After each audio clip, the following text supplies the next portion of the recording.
Hi, let's do another podcast of the Apologist bookshelf. I'm Gary Zacharias. This is a booklet that I haven't done before, and I end up surprising myself what's on the shelf, so I'm sorry I didn't get to this one earlier. This is called The Ambassador's Guide to Mormonism, and the author is Brett Koukl. At this time, when this came out, Brett was the Student Impact Director at Stand to Reason. That's Greg Koukl's organization. And he has since branched out on his own with some excellent results. So he's got his own ministry right now. But this booklet, anything that comes out, by the way, under the heading of the Ambassador's Guide to, is excellent. They've got one on Islam, listening to the voice of God, atheism, and things like that. So this one's the Ambassador's Guide to Mormonism. And I'm going to start right in. We'll just work our way through it, not all in this podcast. But you know what I like about these booklets? Let me see if I can find it here. It's got a total of 61 pages, and some of that's making up some endnotes, and it's got appendices for further resources. So basically, 54 pages.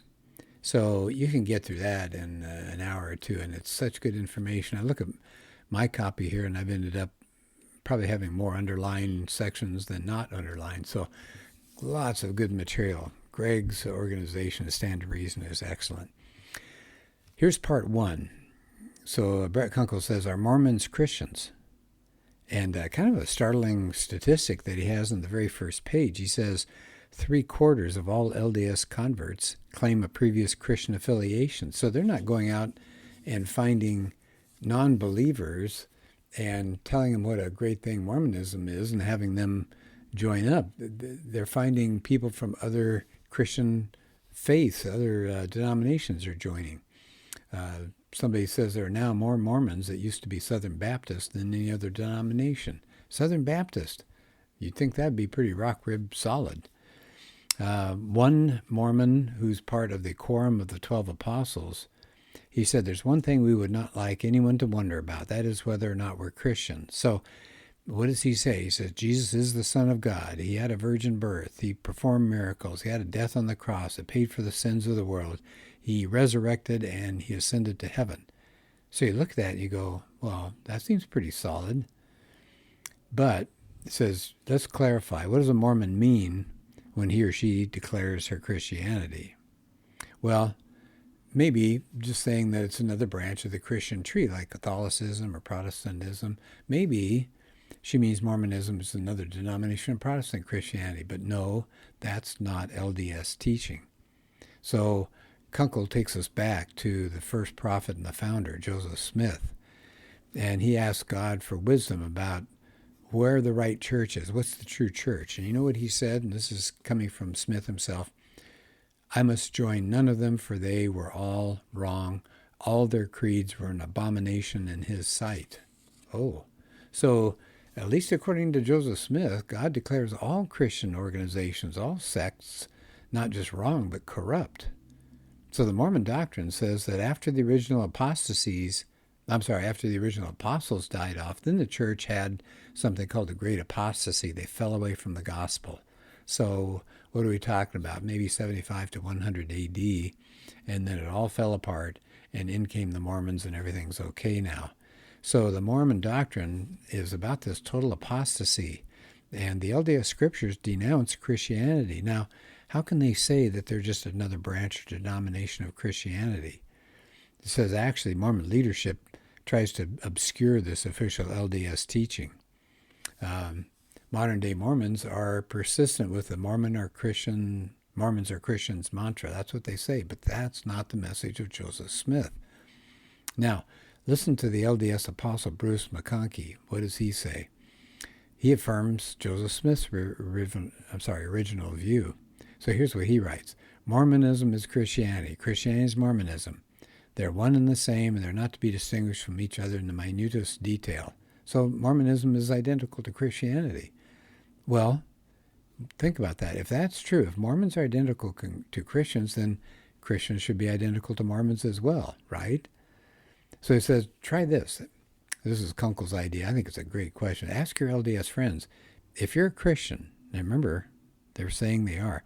If you're a Christian, does that make me a Mormon? And Koukl says when he asks that question, he gets a quick no. Why not? Because official LDS teaching has another way to understand the claim. Mormons are not just Christians, they're the only true Christians. So Joseph Smith was used by God to restore the gospel to the earth. And so LDS Church is the only true and living church upon the face of the whole earth. That's a quote. So Mormonism is, in their view, the restoration of true Christianity. And what does that make us, the other Christians? We're part of false churches. So it says kind of interesting, Mormons take offense to any suggestion that they're not Christian, but according to their own teaching, that's their view of us. They believe we, being outside of Mormonism, but claiming to be Christian, we're part of an abominable church that was founded by, you ready for this, Satan. So he says, make sure when you're sharing the truth of Mormons, show love for them. Assure your friends that are Mormons, you're not trying to offend them, just we're trying to pursue truth. And once they're convinced you care, you bring truth front and center. So you might ask something like, would you want to know if you were worshiping the wrong God? Yeah, I would think so. I think you're going to get a good response to that. He says, we do have common ground with Mormons. But he says, what we share with them? Morals. When it comes to things like abortion and same-sex marriage, the LDS people are right with us. But we don't share theology with them. He calls it an impassable theological gulf. He said sometimes he gets accused of being divisive and focusing on the differences. And he says, that's true. But why do I do so? He said, I share an illustration. He said, imagine I'm holding two small, round, white pills. Are they similar? Oh, yeah. But what if one is aspirin and the other is arsenic? The similarities are irrelevant. It's the differences that are critical. And Brett says he takes his Mormon friends, to John 17:3, where Jesus says, and this is life eternal, that they might know thee, the only true God, and Jesus Christ, whom thou hast sent. By the way, do you hear the these and thous? That's because the Mormons go with the King James Version. So fine, use the King James Version with them. So according to Jesus, what is eternal life? Knowing God. Well, any God? No, it says they might know thee, the only true God. So if Mormons are worshiping a different God than Christians, they can't be worshiping the one true God. Now, they might both be wrong. They both might be worshiping false gods, but they can't both be right. So we're back to that big issue again, truth. What is the truth about God and the gospel, and who has it? So don't worry about being offended. That's irrelevant. Truth is going to have to stand here.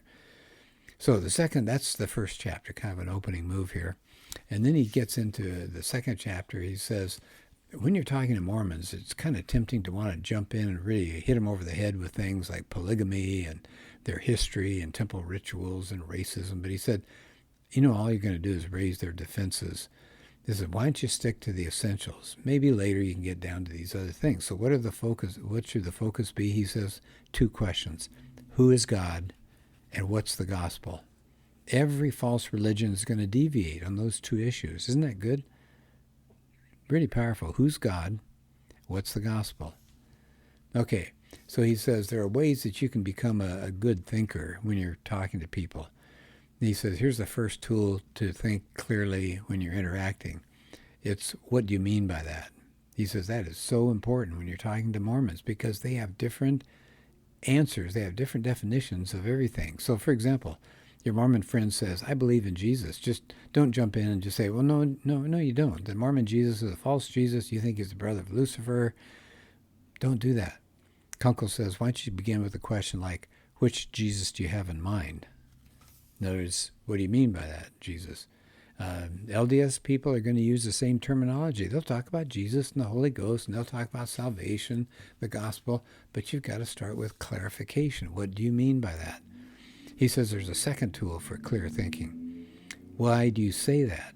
Why do you say that? So question number 1 is, what do you mean by that? So you're just looking for what the person believes. Now, number 2, you've got to figure out why do they believe it. So you ask the question, why? So once your friend says who Jesus is, and in their view, how did you come to that conclusion? Or why do you believe that? So once you discover what a Mormon believes and why that person believes it, then you can get into a productive conversation. So I like that a lot. So let me skip ahead here because I want to finish off this chapter. I think this is really good. He said, be careful when you're in a conversation. You might want to push really hard and close the deal and get them to the cross. But he says, why don't you relax? Ex-Mormons tell you that a patient approach is the best one. And he talked to a Mormon one time, ex-Mormon. He said, my path out of Mormonism began during a conversation with Christians like you almost 20 years ago, so keep doing what you're doing. He says, I mean, let's think about it. Brett says, is it realistic to expect Mormons to abandon their faith after one or two conversations? Well, no, you wouldn't either. You wouldn't abandon your Christian faith. It's going to take a lot of time to do that. So don't expect a quick change like that. And so I think that was really important to hear. As he rounds out the end of the chapter, he said, if the goal of every one of your conversations is to converse, for conversion, he says, you're going to get frustrated. You're going to be ready to move on.